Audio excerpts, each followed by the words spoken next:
Dumb decisions all the way, making news most every day. Who's the clown we all should cheer? It's time for Buffoon of the Year. Tripping over words they say, caught on camera, no delay. Silly stunts will volunteer. Celebrate Buffoon of the Year. Buffoon of the Year. Laugh and shed a tear. Biggest fool, it's clear. Buffoon of the Year. Every headline, a new mess. Who will win? We all can guess. Silly antics, loud and clear. It's time for Buffoon of the Year. Politicians, celebs alike are behaving out of sight, making blunders for us dear. Celebrate Buffoon of the Year. Buffoon of the Year. Laugh and shed a tear. Biggest fool, it's clear. Buffoon of the Year.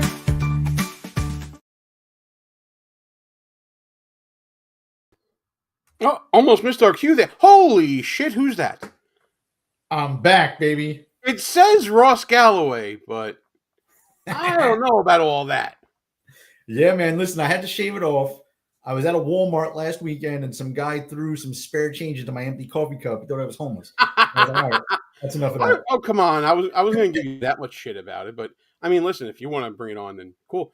But no, in all seriousness, you got the free bowl of soup to go along with the shave, right? Where I live now, they don't give the soup. I got a free bag of chips. Free bag of chips. Oh, you was robbed, my friend. You was robbed. Oh, so is this like Samson? You lost all your strength now, or what's going on? No, man. I feel 10 years younger without that thing. You feel You 10 know, years. You're a beard guy. Every few seconds you saw me, like you just keep going like this. It's I do that too with the little shit I got here, but yeah. All right, well, you look good, or at least that's what I'm going to tell you during the show. Thank you. Hey, listen, everybody, welcome to Buffoon of the Year, Part 2. This is Part 2 of a 3-week series we're doing, sort of a year in review of all the buffoonery that we saw during the year. We're going to hit on most of it.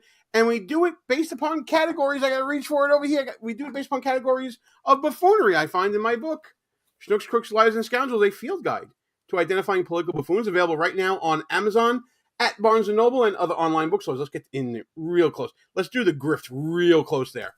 So this is Part 2 of the 3-part series we're doing. We started out with some of the lesser hypocrisies, some of the people we can laugh at, right, and mock a little bit. We're getting more serious now. We're getting to more of the irritating types of buffoons out there. I found a fancy French phrase called the Bête Noire. Basically, it means people that irritate me.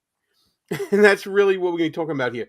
We have 3 different categories here for you tonight. And I gave Ross a little bit of a preview of who we were talking about. And a lot of it is a who's who, or a who's that, I should say, of political figures, because we might not hit on any household names, but the buffoonery is definitely getting to a level of going from, oh, haha, very funny, to more irritating, right?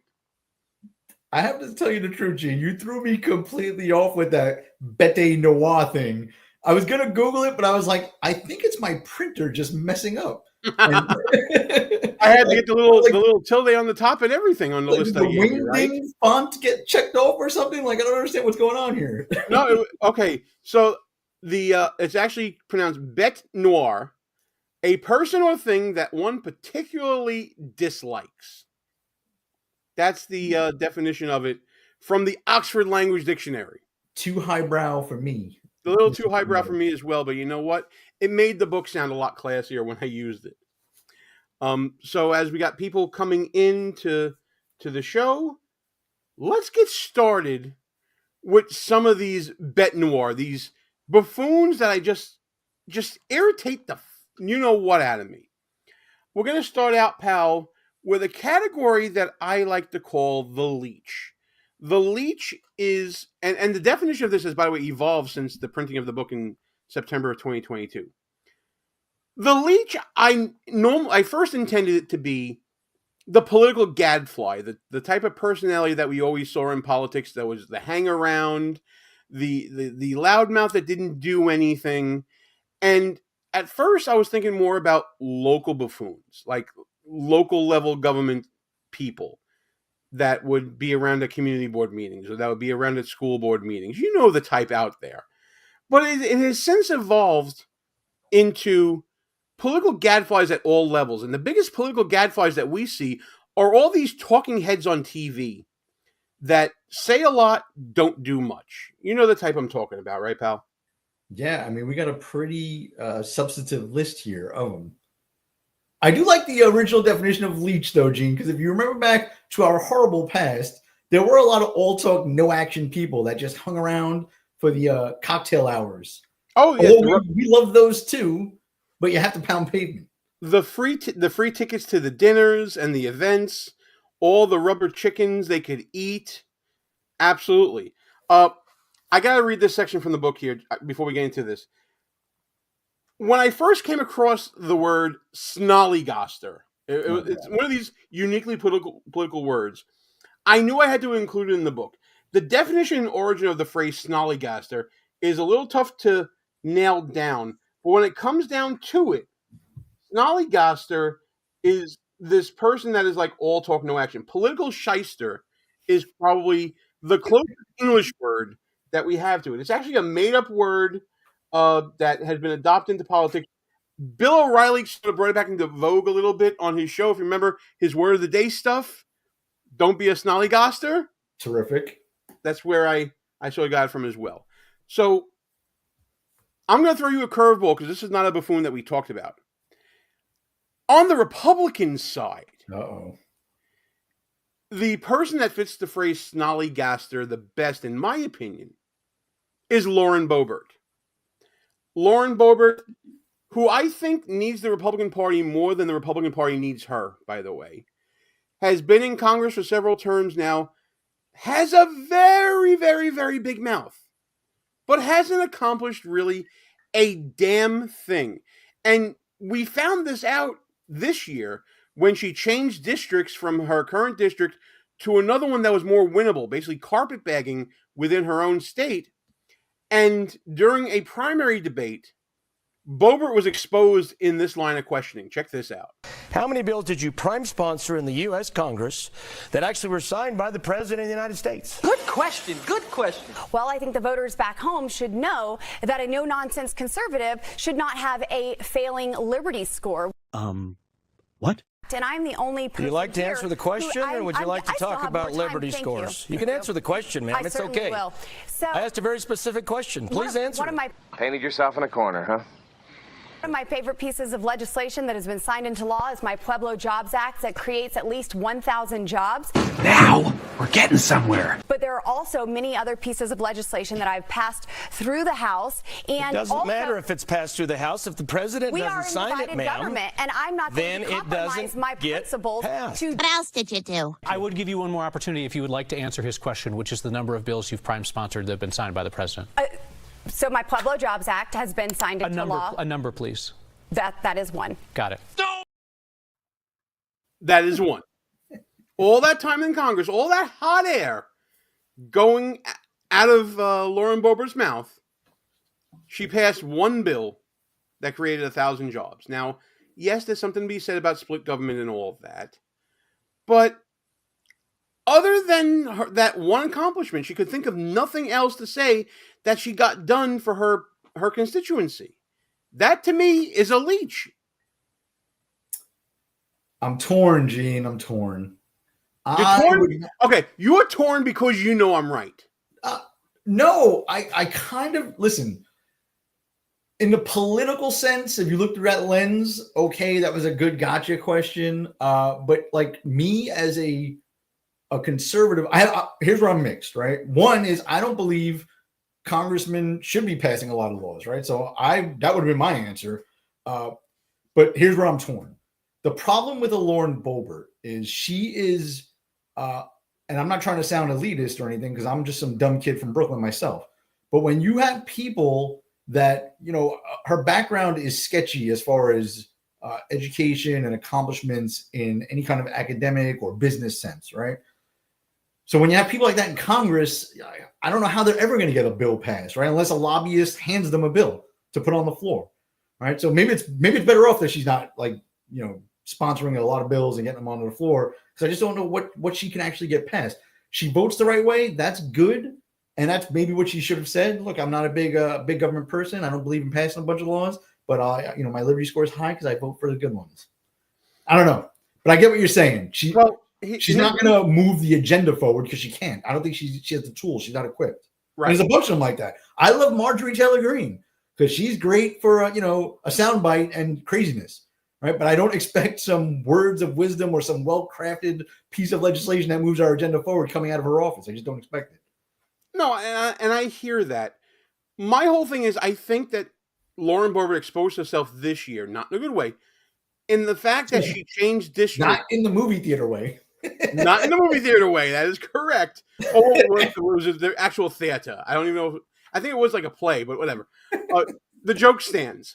Lauren Boebert, in my opinion, exposed herself by changing districts because it was more about holding office than doing something in the office. She's there for the title. She's there for the power and influence that comes with it, and not necessarily there to serve a certain constituency. In fact, she dropped her constituency in favor of another one. And to me, that is a political leeching off the system. And my feet they're stapled to the floor on this one. So yeah, and I mean, she also leached onto the Matt Gaetz chaos, and now she's radio silent after all that. So I don't know what happened to her. Well, we'll see what happens in 2025. So that's my Republican as far as a leech. There are other hybrid buffoons out there, and I promise you, I'm gonna try to keep to a timer on this and keep this close. Cenk Uygur crossed over from political hack in media into running for president on the Democratic side, but not really, because he didn't qualify to be president, even though he claimed to have been qualified to be president, and ultimately ended up doing fuck all during whatever the Democratic primary season was. It really wasn't anything. But Cenk Uygur stood out as sort of this political leech because he was trying to raise money, raise awareness of something that he could do absolutely nothing to change. Yeah, I mean, he totally fits the category, right? He was a talking head on TV. He was a pom-pom cheerleader for any Democratic candidate for a very long time. But at the end of the day, like these last few weeks, I think he doesn't even believe what the Democratic Party stands for. He was just leeched onto him and riding that wave. Like now I'm not even sure what he is, right? I don't think he knows what he believes in. I have no idea what he really believes in. He just wants to be on social media and television spots, and I don't know if he's ever going to cheerlead for a Democratic candidate again with the way things went. But he has no core, so like I don't know if we don't want him. Yeah, no takes backsies, right? And now he's trying to worm his way into, I guess, Elon Musk and the Trump administration a little bit. Well, we saw the clip in last week's live show, and we saw it on our discussion of The Narcissist, which, by the way, just was released this morning. We put that clip out there if you guys want to see it. And we saw how he jumps on bandwagons a lot from what I see. Well, he's progressive. Then he's saying, I told you so, because he was the one having the true believer values out there. And then he goes to try to talk to Elon Musk about government efficiency and cutting like defense spending. And he justifies it all by saying that his principles are all the same and he's willing to work with anyone. But at the end of the day, he doesn't really accomplish anything. Yeah, I just wanted to double tap that, right? So he's leeching onto DOGE, the Department of Government Efficiency. But like the very small handful of Democrats out there that are willing to entertain DOGE, they only have one department that they are all in unison saying that they want to cut, and that's the Department of Defense. Now, I want to go on record saying I think the Department of Defense should be cut, right? But they are one of all the other agencies that should be cut in departments, right? But the Democrats, including Cenk, they only want one, all right? And that exposes them. They haven't learned from any of their past mistakes. He's a leech. He's trying to leech on to Elon and Vivek right now. Don't fall for it, guys. They have one agenda: cut the Department of Defense to weaken America. That's it. And I'm not saying not to cut the DOD because they waste a lot of money, but that's their only department that they think wastes money, right? You can get rid of the EPA, the Department of Education. There's a bunch of them. You can get rid of whole cloth and it wouldn't affect your daily life at all. But the DOD might. And I bet you they're thinking they know exactly where they want to put all those savings from any cuts in defense spending. Their efficiency, you're 100%, you nailed it there, Gene. Democrats' view of government efficiency, if they make a cut from only the DOD, that's the only one they ever want to cut, that money just goes into some other government agency or program. It doesn't go back to the people or go towards the deficit. It goes into another program. So we go from cutting DOD spending to now, I guess, a legacy family of war hawks. How about Liz Cheney as a political leech this year? Does she fit the bill? I think, I don't want to tip my hand here, but I think she's going to be a hard one to beat. And not just because she is universally despised. She was infected with Trump derangement syndrome early on.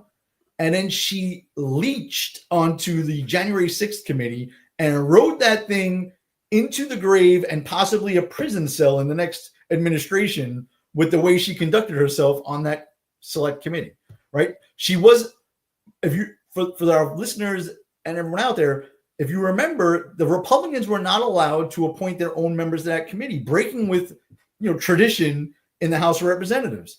And Liz Cheney just crossed the line and went onto the committee herself at the behest of Nancy Pelosi and leached onto that thing till the bitter end. This is going to be a tough one to beat, Gene. And then, not only that, then leached onto the anti-Trump train, if you want to call it that, and went on tour with Kamala Harris as a surrogate for her campaign. You want to talk about leeching and getting, more, I guess, notoriety and more resources going into your coffers. Because I'm sure the Harris campaign was spending tons on surrogates. Liz Cheney was getting some of that sweet, sweet Dem money while betraying her own values, all in the name of trying to remain relevant in 2024. And that was going to be my question to you, Gene, that, typical leech fashion, she leached onto Kamala's campaign. Can you name a single thing other than Trump derangement syndrome that she actually agreed with Kamala Harris on? No, in fact, and we've played this on the show, I'll make sure I put the clip in on replay. But once upon a time, when Joe Biden, then candidate Joe Biden, selected his running mate, one of the most outspoken people against Kamala Harris was Liz Cheney. My politics makes very strange bedfellows at times. Yes. So was her goal to actually help Kamala get elected? Or was her goal to remain somewhat relevant somehow after losing her primary very embarrassingly, after being in Congress so long and being part of the Cheney dynasty? I am sure that was her gambit to try to wrest control of the Republican Party back to the neocons from the populist wing. And if Trump would have lost, you would have seen Liz Cheney and John Bolton and all the other neocons out there going, I told you so. We were right all along. This is what our value should be. Come back to us. And they would have tried to wrest control of the party back from the MAGA populists out there. That was her game, in my opinion. But let me know what you guys think, either in the chat right now or in comments later on, about these leeches. Do you have a favorite one that you want to talk about? Let us know. I talked about this definition change that I've been thinking about for the leech category. We've hit on a lot of the political class. What about the punditry class? Do you think we should talk about them more as leeches, or should we wait till later on when we start talking about the political hacks in journalism, pal? What's your feeling on this as one of the forefathers of political buffoonery? I think the media, and early on in our days in Brooklyn, I was very critical of the media back then too. Even the local, the local papers, the local online bloggers, they were leeches, right? And most of them were leftists, almost exclusively, really, were leftists. So I think they are absolutely fair game.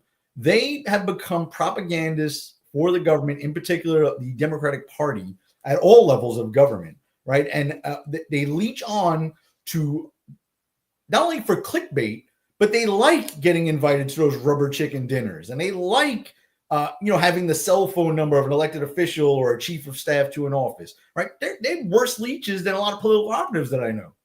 And they love the consultant money. They love the media contribution money and those contracts as well.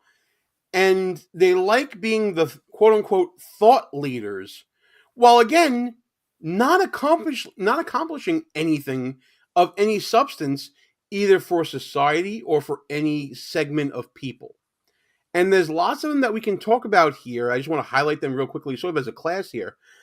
We had talked off air about people like Michael Eric Dyson, who likes to think of himself as so high and freaking mighty. Yet this year, we saw him, I think he was on CNN, he was on a panel with Congresswoman Nancy Mace, who has been making a lot of news lately. And he was going after Nancy Mace about the proper pronunciation, I think, of Kamala Harris's name. And then it was revealed by Nancy Mace while she was in a committee hearing how Michael Eric Dyson was trying to hit her up in some DMs or text messages. Wow. Talk about sharking your way up, huh? Right. And I am no big fan of Nancy Mace, to be brutally honest. But that was unbelievable that Mr. Dyson felt comfortable enough to not only get that congresswoman's phone number, but then to shoot her an inappropriate text. Like, these leeches get so full of themselves because of the people that they hang out with and speak to that it's politics is show business for ugly people, basically, right? We've certainly said that before. But there's others out there who use the system and leech off the system in order to create their own, well, I take this from The Godfather all the time, their own bella figura, their own good self-image. Someone like a Mehdi Hassan, who, by the way, I don't know if I'm necessarily declaring personal vendetta now because he went after our friend Ryan Gadusky on CNN and basically got him banned off of there. But someone like that who was in his younger days speaking to crowds about how everyone who is not Muslim are very bad names that I'm not going to repeat on the show. I will play the clip, though, on the replay, so check it out then. But he used media and this leeching that we're talking about here to remake himself into a thought leader, which he clearly doesn't have a decent thought in his head, in my opinion. No, like, he is the Islamic equivalent of Al Sharpton, right? Like, they hide behind their religion. They've said racist, crazy things in their past. And then all of a sudden, like, they're knighted by some media company. And now, like you said, they have gravitas and they can get like a guy like, first of all, Ryan Gadusky, what was he doing on CNN? Like, I get it. You go where the money is and you're trying to get your big break. But why even give them any legitimacy, right? No matter what panel you're on, if you're a Republican there, you're going to be the only one. You're going to be fighting 5 or 6 people. It's not even worth it. I'm actually glad Ryan got out of there. Hopefully he goes on to bigger and better. He's going to go on to bigger and better. I can pretty much guarantee that. But did you see this latest thing with Mehdi Hassan concerning the recent verdict in the Daniel Penny trial here in the People's Republic of New York City?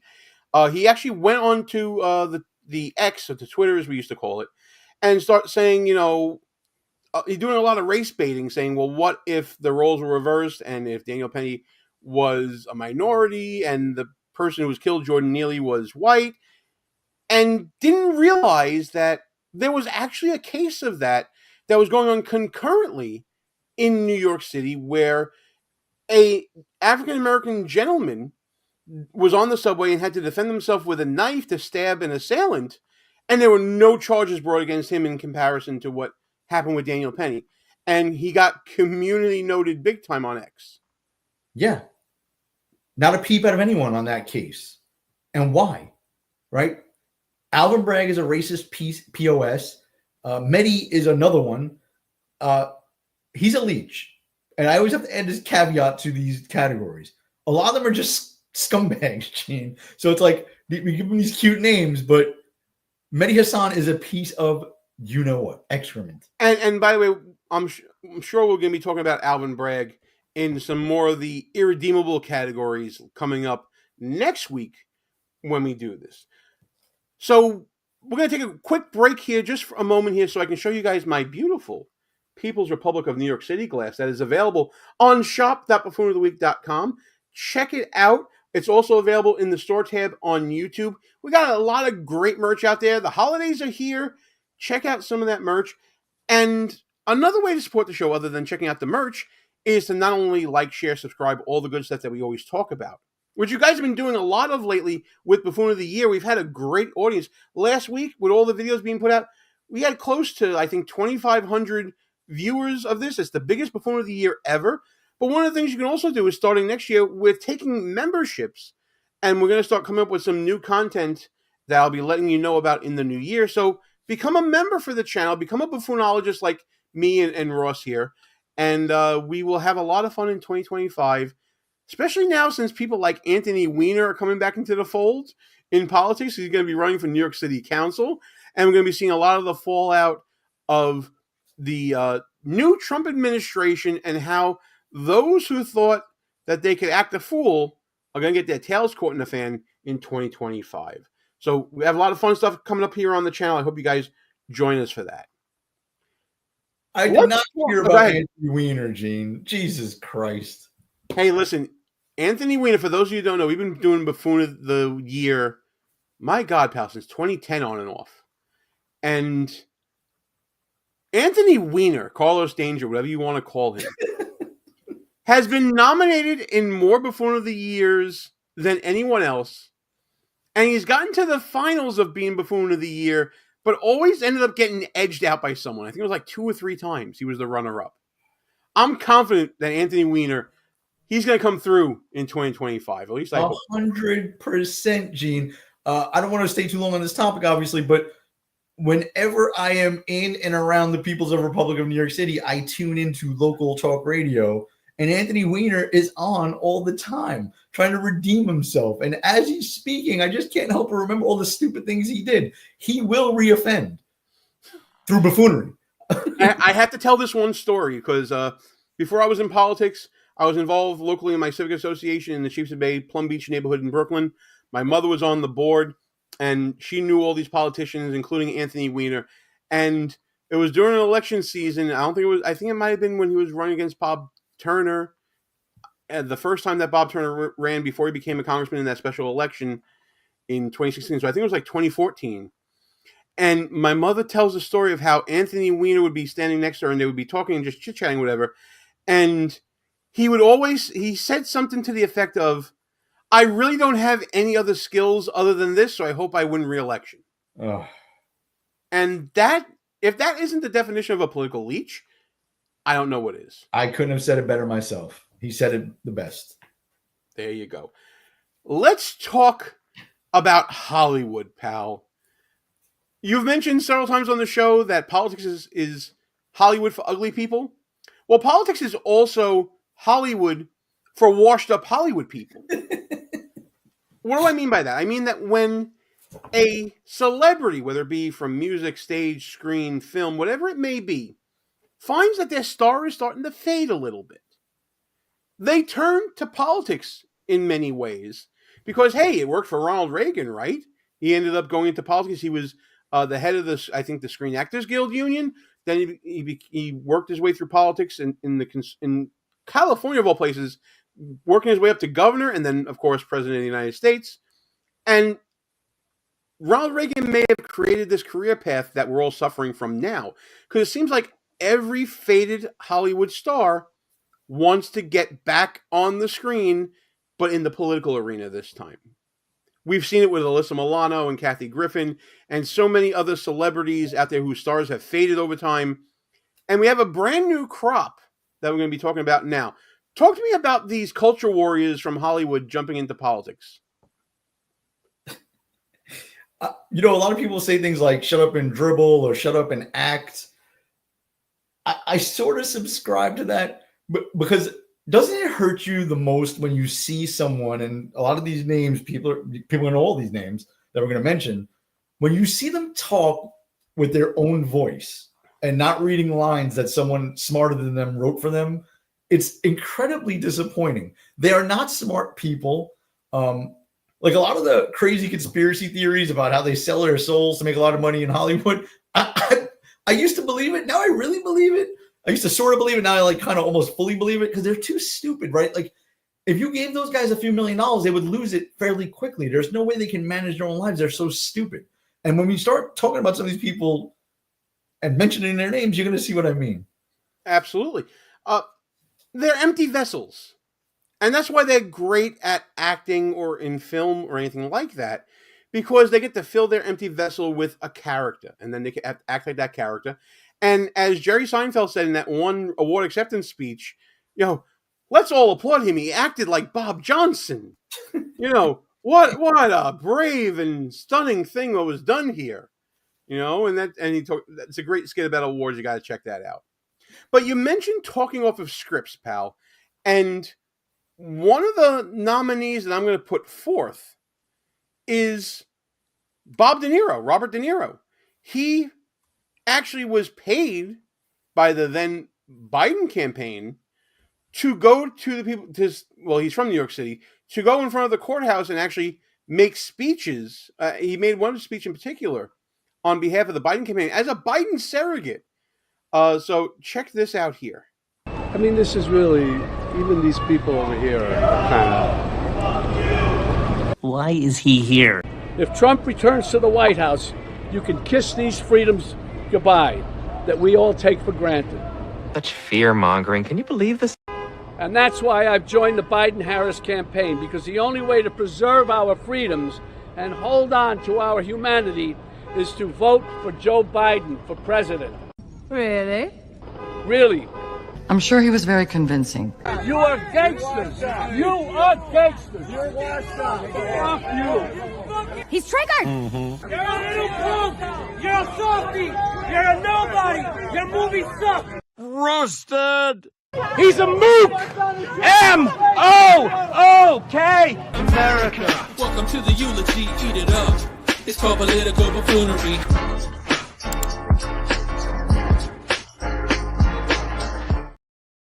Shout out to all my New York Italians out there screaming down Robert De Niro. The man's beloved as a legend from the Godfather movies, Raging Bull and all this. Everybody loved him. The Tribeca Film Festival, he became a hero of the city, prince of the city. And then he goes out into this crowd and gets political. And look how the people turned on him. Yeah, I mean... This is going to be the theme for all of these people now that we nominate for this category. Like, why vote for Joe Biden? What reason did he give? None, right?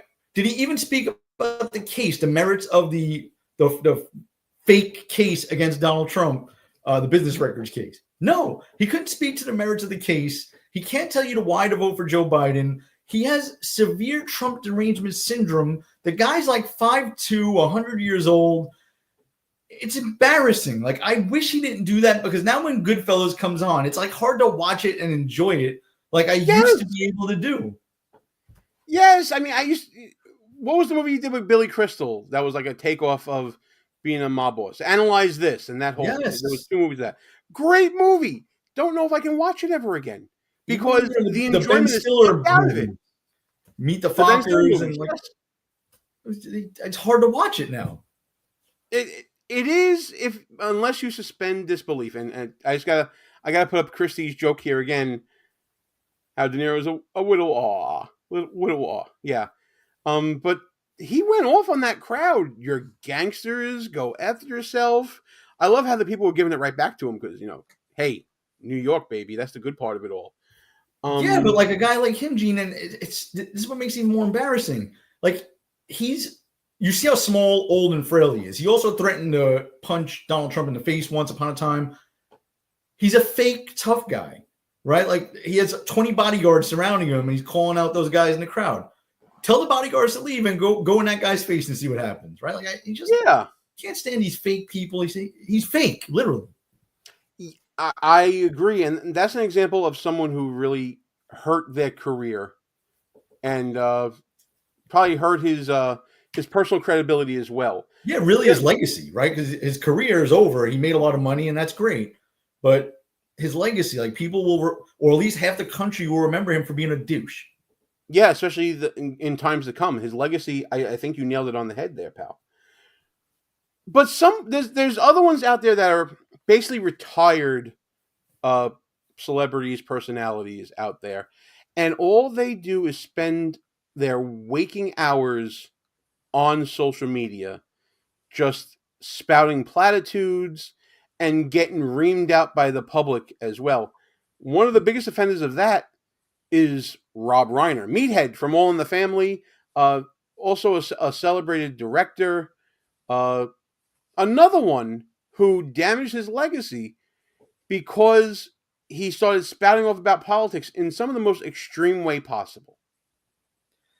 Yeah, and what's a shame about him and a lot of these people that have become more demented over the years is if you go back and watch any old Archie Bunker All in the Family episode, like clearly that show was intended to make fun of what they viewed as a conservative person, Archie Bunker. But it was undeniably funny, right? Rob Reiner, as he has progressed through the years, has become more toxic. He's not funny anymore. Another one, which I don't know what he really believes, right? Because you can't believe that men should play in women's sports. Like, there's nobody that can really believe that, right? So what they convince themselves they believe is like things like, well, trans women are women. Like, okay, like that doesn't make any fucking sense, dude. They're unscientific. They're unserious people. And Rob Reiner, he's my favorite in this category thus far because he has the longest staying power. He's been a douche or a known douche for way longer than even Robert De Niro, right? Robert De Niro, we all just kind of figured out he's kind of a jerk, right? But Rob Reiner, we knew this for quite a while now. I hear that. I certainly hear that. He also, he famously went on to X predicting that Kamala Harris would win. He was all in for Harris. And after the election, he went radio silent, except to say that he was leaving social media because his therapist told him that it wasn't doing his mental health any good. I think he's left X now. He went over to Blue Sky, whatever that lefty version of X is. That, by the way, let them all have each other over there and start reporting each other for different things. And all the bad behavior going on over there. That's another show for another time.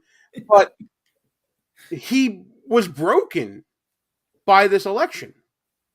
Yeah, and listen, if you have a mental health issue, by all means, go seek help, right? Like, I'm not against seeking help for mental health issues. But I would like to just point out that people with mental health issues seem to thrive on the left, right? And they're proud of it, right? Like, I don't tell you, hey, I saw my proctologist the other day. I'm real proud of that. Like, okay, you go do that, and you just keep it quiet, keep it yourself, right? But the left, they wear it as like a badge of honor. They all have therapists, and the therapists are giving them advice to lay off politics or whatever, right? It's just sad, and it's not masculine, right? A lot of male liberals, they're very proud of the fact that they see therapists and all this stuff, and for stupid reasons, like Trump derangement syndrome. That's like the dumbest reason, right? Like, if something really bad happens in your life and you went to go see a therapist, man, more power to you, and you should like tell people about it to maybe convince others to go too. But for something like politics, dude, you just need like a straitjacket. Like, Rob Reiner is a lunatic. Well, let's compare just for a second here. The path of a Rob Reiner and the sort of culture warriors that we've been talking about, the Alyssa Milanos, the Kathy Griffins of the past as well, the Whoopi Goldbergs, those type, that ilk. And let's compare that to a celebrity on the right, like a Kid Rock, for example, who is right-leaning, but he doesn't throw it in your face 24/7. He'll show up to a UFC fight and walk down the aisle with Donald Trump. He'll create a song and let it be used in a campaign video or something like that. But he's not out there preaching and proselytizing out there about how he is just all in for Donald Trump, all in for Republicans. He doesn't do that. And I think that's the problem with a lot of these culture warriors is they have to convert you. They have to use their influence to convert you in order to feel like they're accomplishing something. They can't get an award for their acting, and they don't have a work product anymore.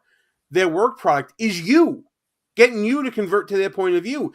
Getting you to sycophantically follow them and agree with them and worship them and adore them. Meanwhile, someone like a Kid Rock doesn't need that. Yeah, not only doesn't Kid Rock need that, it's they're culture warriors for what culture, right? The left's culture warriors, their culture is hate America, right? No, America is evil. America is systemically racist. Everything America does is wrong in their view, except now the FBI and the CIA. Now all of a sudden they love those entities, right? And they love foreign wars all of a sudden. But for the most part, their culture is that they hate America. A guy like Kid Rock, he loves America, right? They're all millionaires. Both the left and the right's culture warriors are millionaires.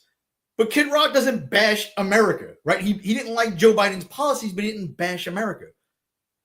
He's using Donald Trump, like a lot of the like the Hulk Hogan's of the world. They're friends with Donald Trump, whatever. But they're using them as a vehicle for American culture, American greatness, right? Like we believe in America first, and we love this country, right? But the left does not, and it shows. So yeah, they're culture warriors. They're culture warriors for a culture of hate towards America.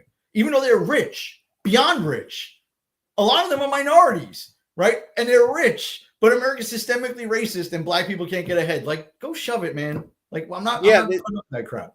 They made their wealth in the greatest nation in the world, and then they turn around and they stab it in the back. And they threaten to leave, and they will never leave.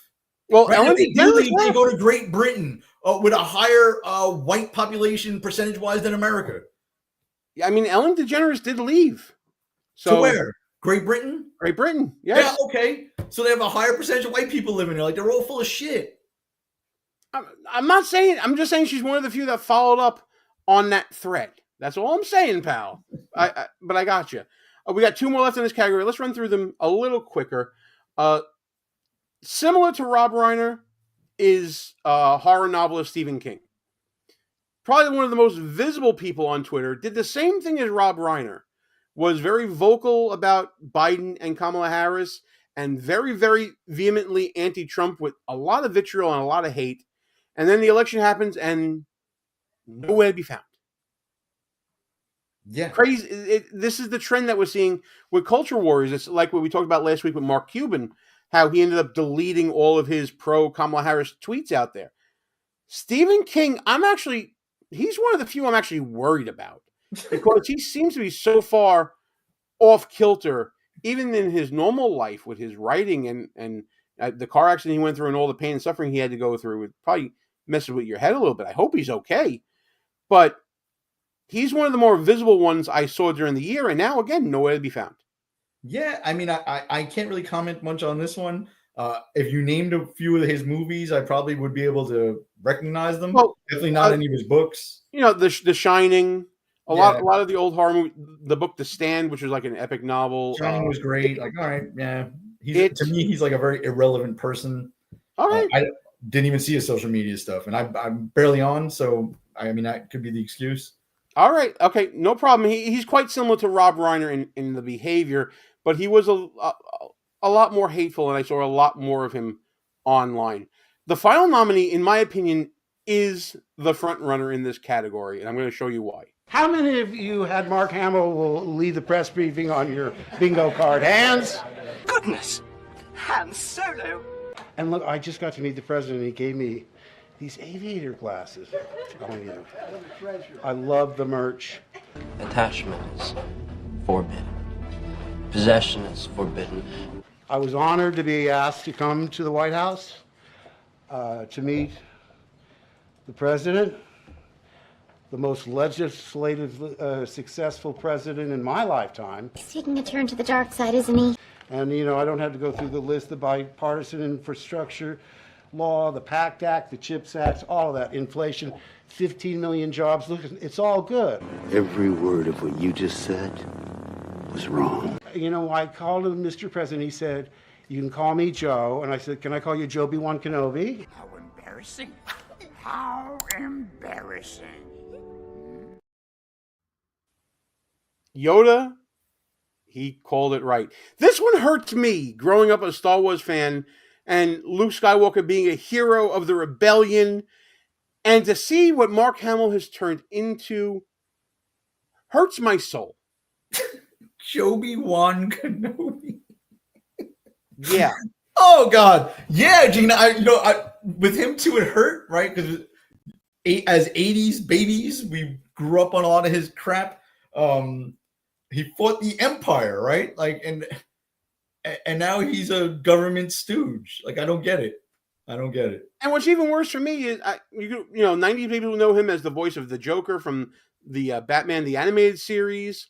He's recently been voicing the cartoon of my Lord and Savior Skeletor. So you can imagine how much that hurts me.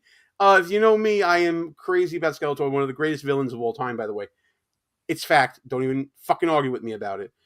But to see Mark Hamill just go all in, not only with the TDS, but with the white dudes for Harris, and this thing at the White House where it looked like Karine Jean-Pierre was watching to make sure that he hit all the points that was on that little piece of paper he took out and put on the podium to make sure that he was there to say everything that the campaign wanted him to say, not what the White House wanted him to say.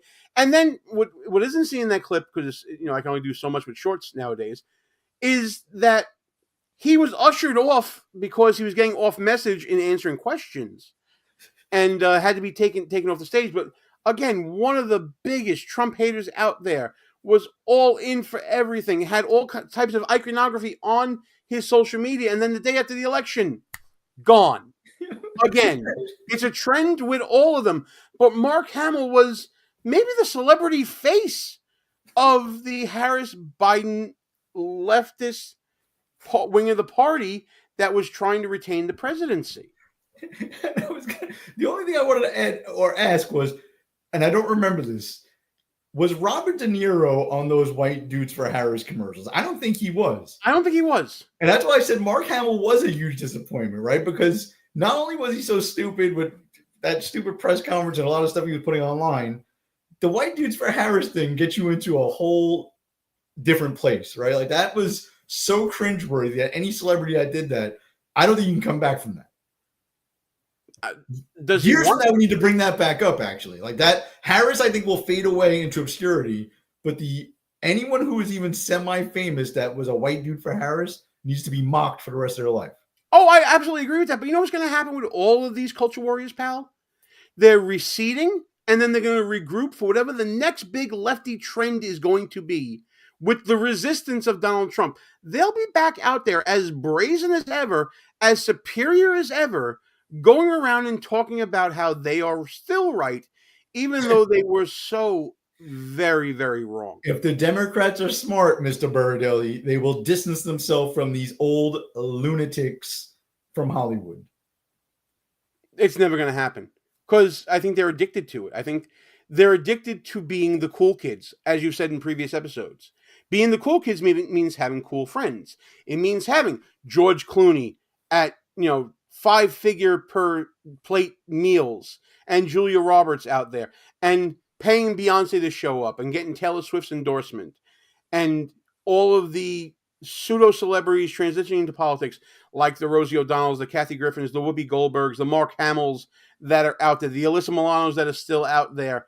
They're just regrouping to find the next cause, the next celebrity cause out there. I was going to use some more French, but I figured we're too lowbrow for that shit. I mean, the only question I'll end my comments on this group with, Gene, if you can, is like, which demographic were they going for when they wheeled out Robert De Niro and Mark Hamill, right? Like, they were struggling with men to begin with. White men. Which white man looks at any one of those old fools and was like, all right, I'll give Biden my vote or Harris my vote? Like, I don't even understand what they were trying to do. Well, can I throw a theory out there real quick? What was the demographic or sub-demographic that Trump was winning by the widest margin against Harris? Quote-unquote uneducated, meaning no college degree, white males. They are more likely to be older white males who would remember Raging Bull and The Godfather Part 2 and the Star Wars franchise and, Meet the Fockers and Analyze This and all the flicks that we were talking about here. And that appeal to nostalgia was what they were counting on to bring that demographic home a little bit. While at the same time creating white dudes for Harris and making it even cringier than ever before to be a quote-unquote white dude on the left. Yes, and bashing America throughout the process, right? Like, they never talk about how great things are. They only talk about how bad we are.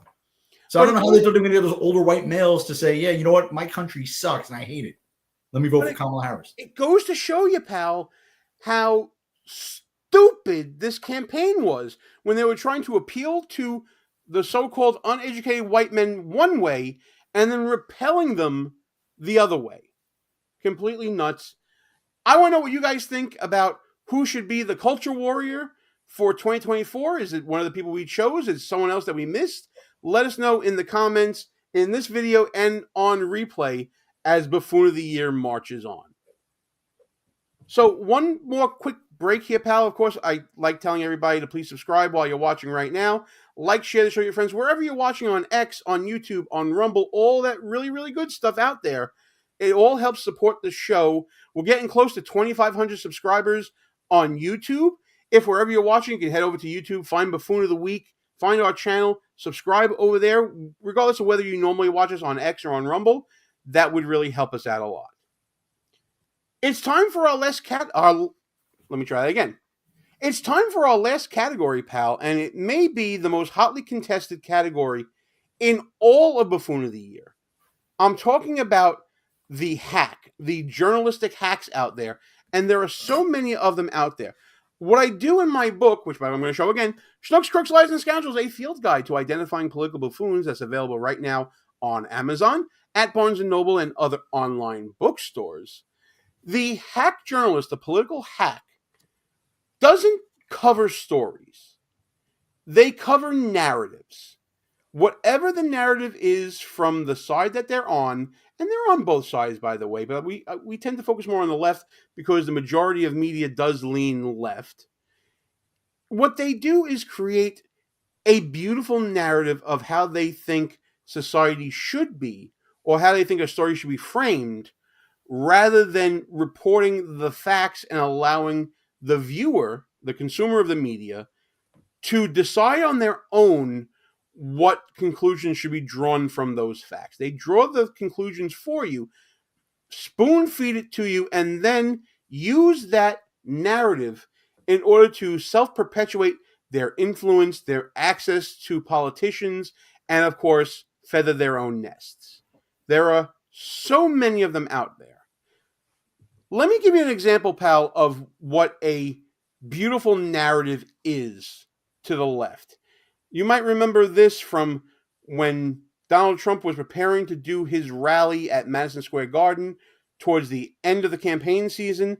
And this actually features our friend Ryan Godusky in this clip from CNN. You said the media called everyone who attended that rally Hitler? Yes, they did. Ain't nobody lying. The media was saying that everyone who attended was Hitler. The reason that... yes, they did. Yes, they did. Yes, they did. And I'll prove it to everybody. Because in 1939, more than 20,000 supporters of a different fascist leader packed the Garden for a so-called pro-America rally. Now, against that backdrop of history, Donald Trump is once again turning Madison Square Garden into a staging ground for extremism. I just watched that. Did not happen. Yes, it did. And waiting for people like you to maybe Phillips, say something it great. 100% happened. So now you're trying to gaslight me? You were comparing that rally to a Nazi rally? Look, I'm comparing it to the hate that came out of this, and I think they confirmed that. You stand by that comparison, though, to a Nazi rally? Look, the rally, you saw it for yourself. I'll let the American public make the decision of what they saw. What about you, though? So I know what I saw, and I'll just leave it at that.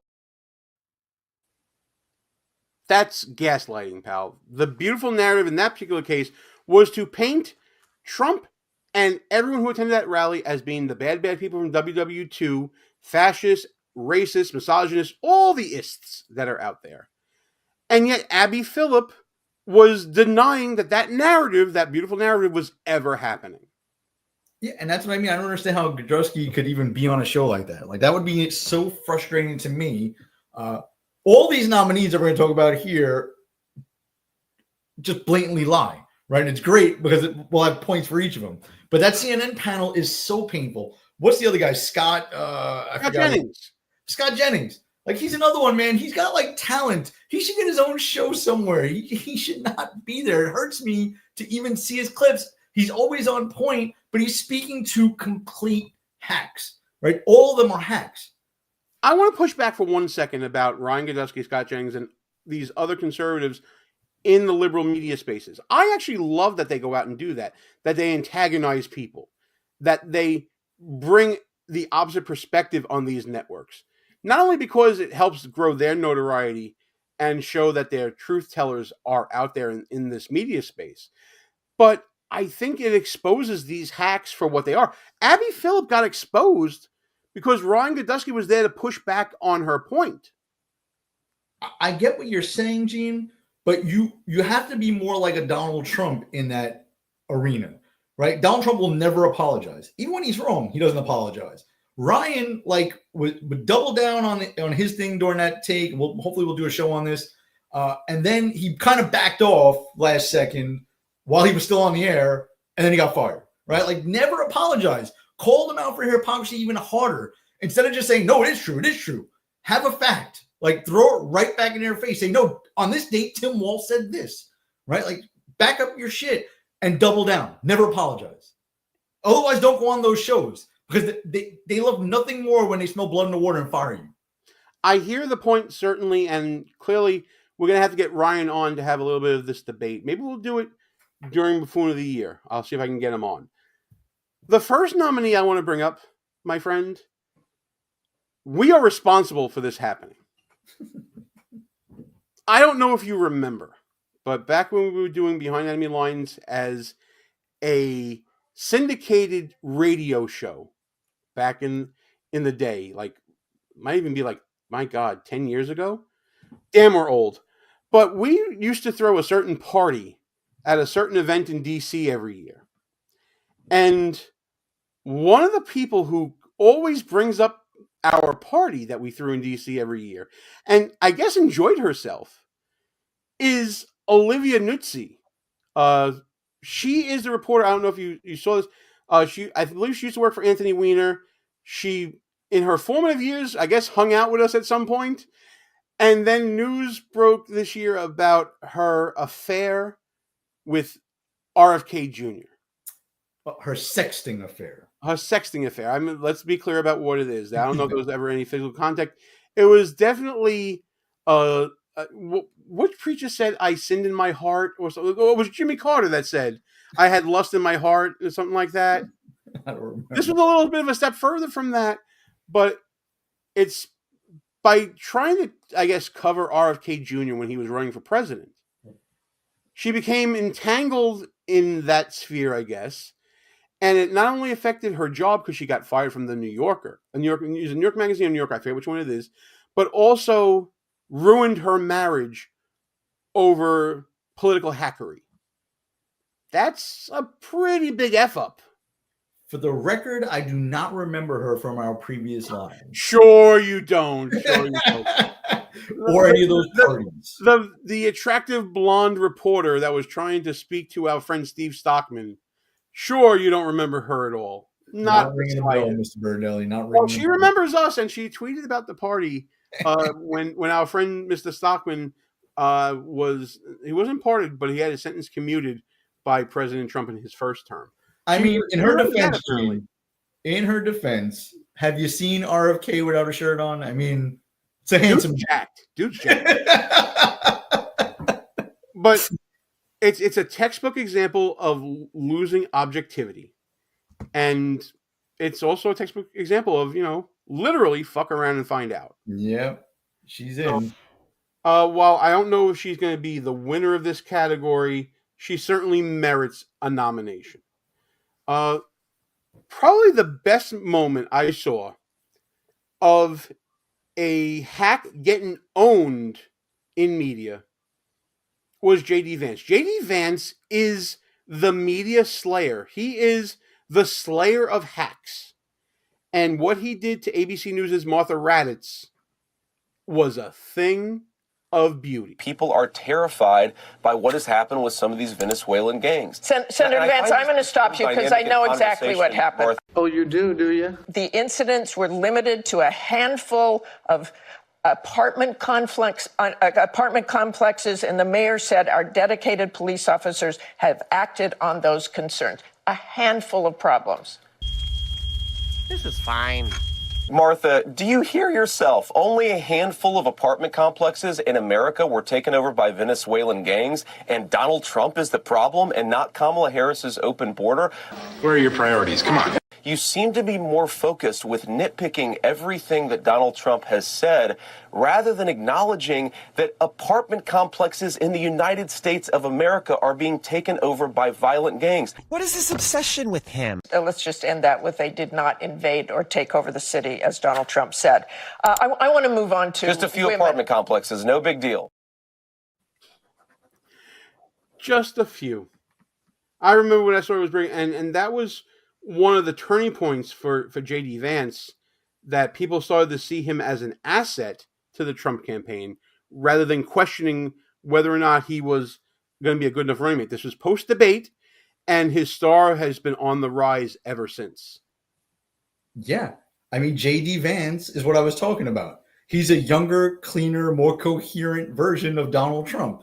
He'll never back down, never apologize, and he doesn't let them get away with crap, right? And they can't cancel him, right? He destroyed her. I don't know if she can ever recover from that, right? That was so embarrassing. And that might have, I don't want to say Donald Trump wasn't going to win anyway. Did we lose you? I think we might have lost you there for a second. Am I back?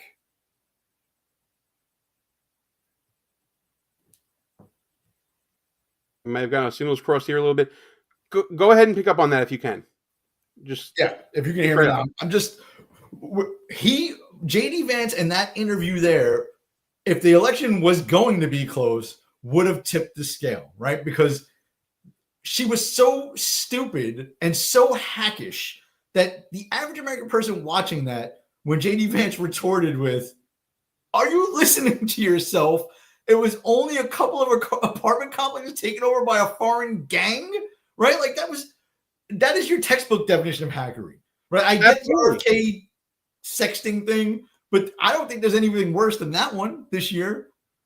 Well, that's certainly probably the biggest incident.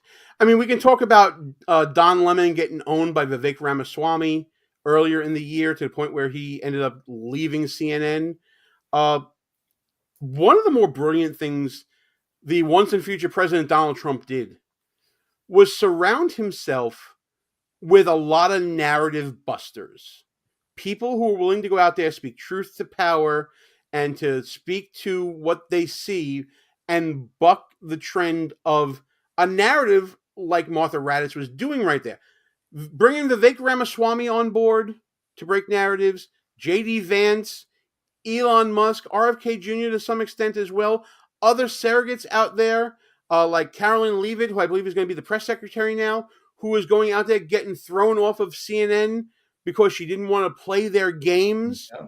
Tucker Carlson, a lot of people, and then going on podcasts like Theo Von and Joe Rogan and sitting down with The Undertaker and showing the other side of the narrative, whether it be the personal narrative of Donald Trump or the policy narratives out there.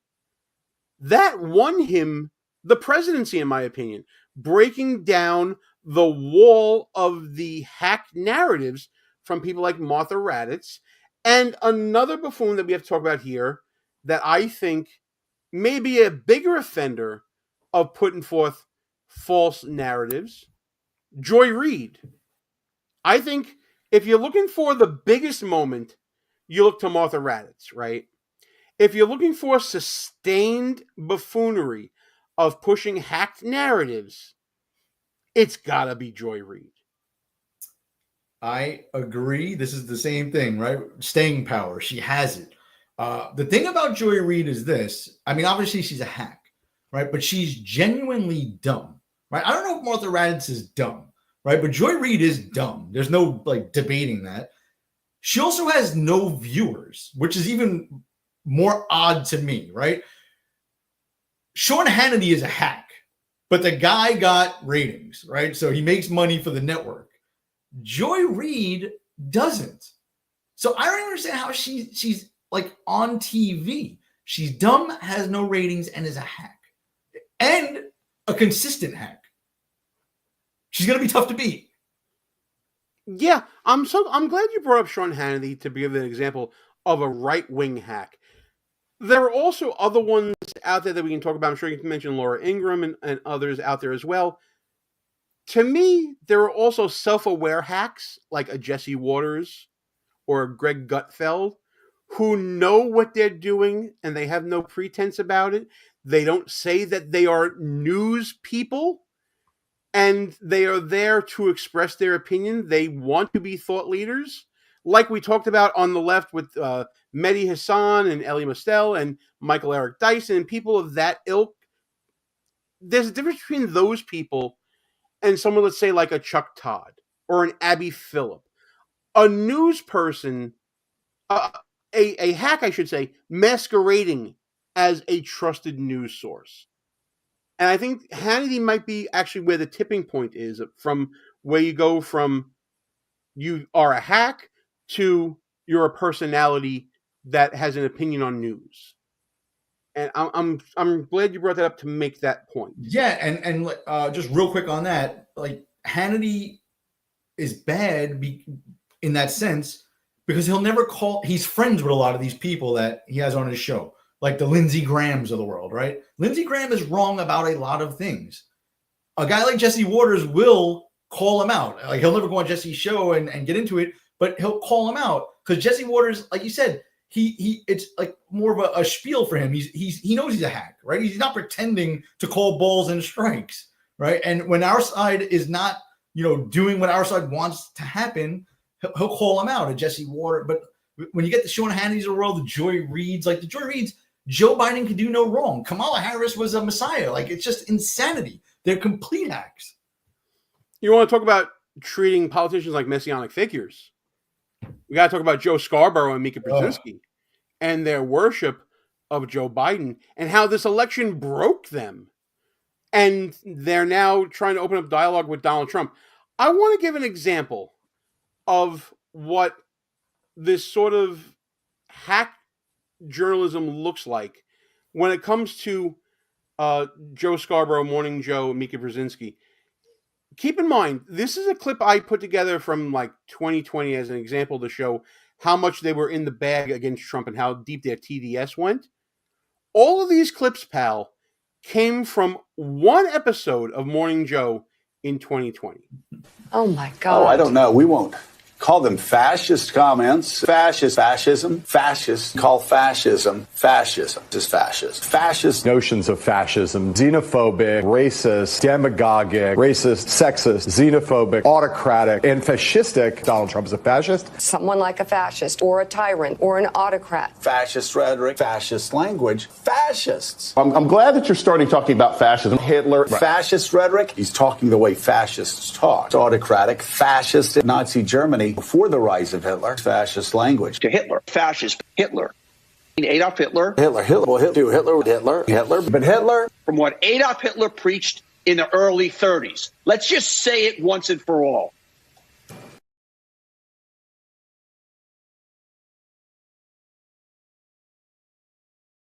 And shout out to Tom Elliott and Grabian for putting together that supercut, as you saw at the end there. I like giving credit where credit's due. That was 2020. That was the hole that Morning Joe dug for themselves for 4 years during Donald Trump and the 4 years after. And now going forward, they're trying to dig themselves out of that hole.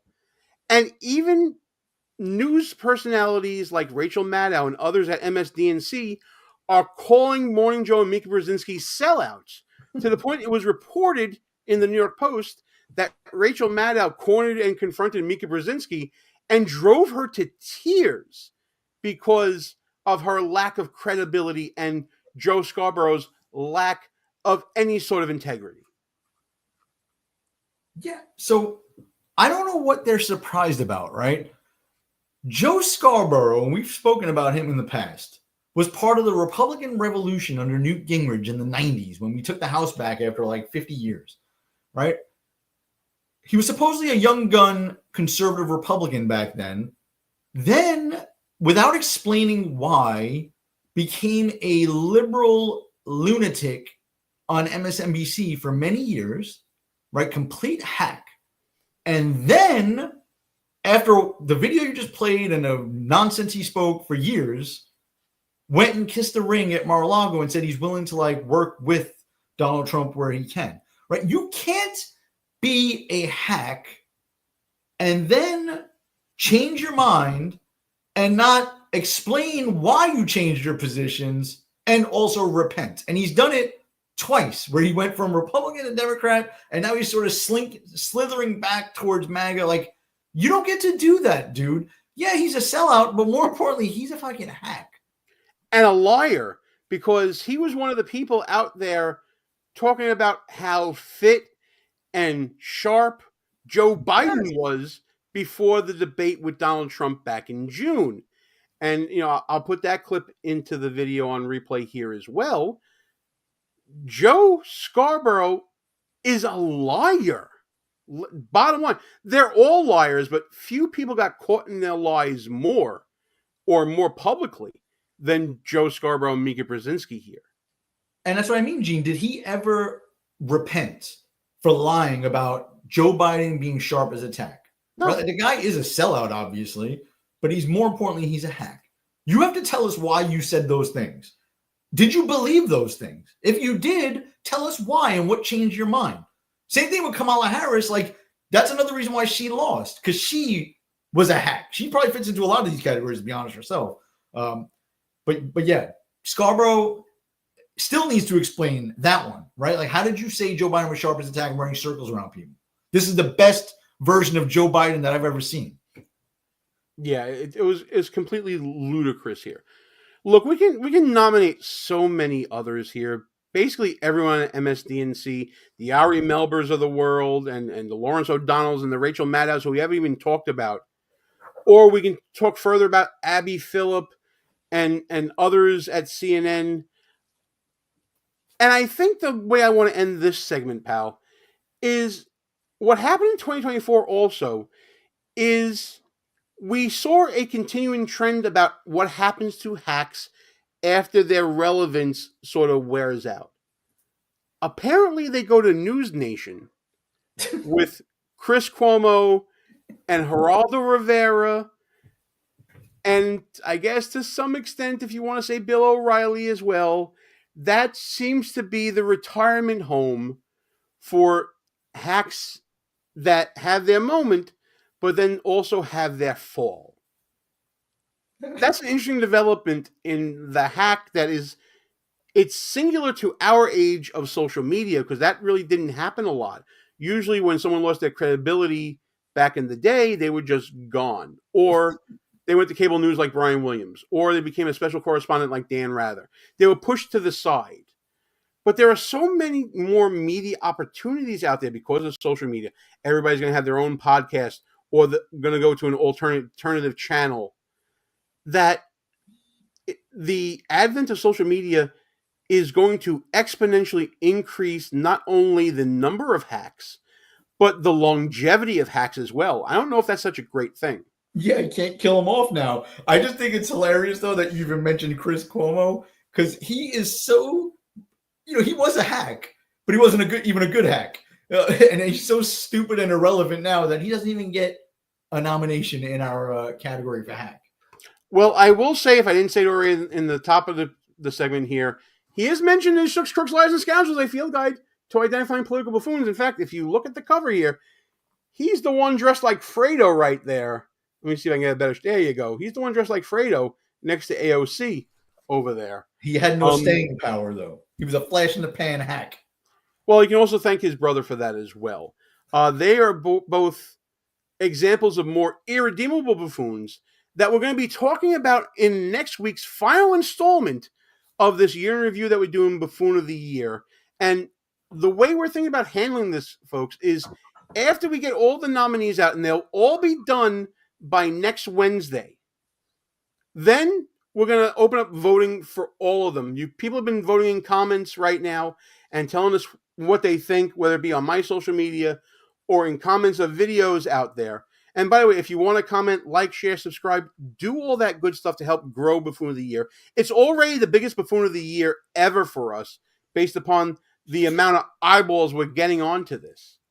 And what we're going to do after Christmas, I think, is we're going to have some discussions with friends out there, maybe do a couple little party line shows to talk about all these buffoons and who we think should be the overall Buffoon of the Year. It's going to be a fun end of the year, and most importantly for me, it's not a lot of work because it's basically clip shows we're doing. And I kind of like doing this whole, having this repository of videos to lean on and look back on, pal, and actually remember a lot of the buffoonery that happened early on with the Chris Christies and the Mike Pences of the world, all the way up until the end here, to we're going to be talking about people like the acting Secret Service head, Mr. Robert Rowe, who I guess is going to be resigning now, and talk about how he is just a freaking lunatic next week, and how we can talk about some of the more hotheads like the Corey Bushes or the Jamal Bowmans out there that are more serious buffoons than we've been talking about so far. It's going to be a fun end of the year. No, it is. And my New Year's resolution is going to be to start keeping track early next year. Whenever somebody does something buffoonish or noteworthy, we got to keep a log of this stuff because it is hard to go back, right? Your memory is so fresh with the idiocy that we've seen over the last couple of months that you forget that there was a lot of stupid shit going on back in January and February last year too, or this year. Yeah, and thank God we have This Week in Democracy, which you can see most weekdays at 10 a.m. Eastern Time. We have Behind Enemy Lines that you can watch live Wednesdays at 9 p.m. Eastern Time, typically during the year, with clip shows that follow thereafter. We have all the short videos that we create, usually on weekends, that you can check and peruse. And we have all this footage that we can use then for Buffoon of the Year. It makes it a lot easier in that respect. But I think right now, pal, unless you have some other nominees you want to talk about for any of the categories, I think we're done here for tonight. I think we're good. All right, my friend. Listen, it's always a pleasure to talk about this stuff with you, to interact with our audience, wherever they may be. I appreciate all you guys tuning in. We'll see you back next week when we continue to search for the dumbest newsmaker of the year and crown them Buffoon of the Year.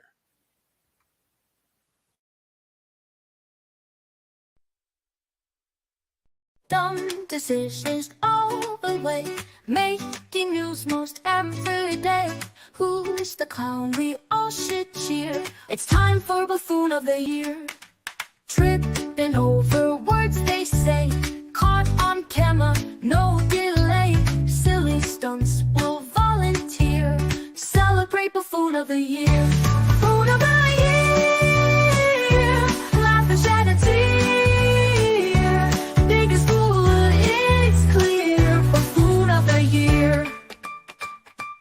Every headline, a new mess. Who will win? We all can guess. Silly antics, loud and clear. It's time for Buffoon of the Year. Politicians, celebs alike are behaving out of sight, making blunders for us dear. Celebrate Buffoon of the Year. Buffoon of the Year. Laugh and shed a tear. Biggest fool, it's clear. Buffoon of the Year. Buffoon of the Year. Laugh and shed a tear. Biggest fool, it's clear. Buffoon of the Year.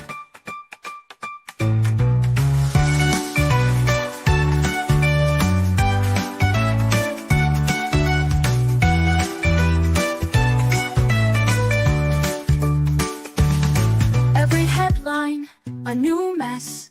Who will win? We all can guess. Silly antics, loud and clear. It's time for Buffoon of the Year. Buffoon of the Year. Laugh and shed a tear.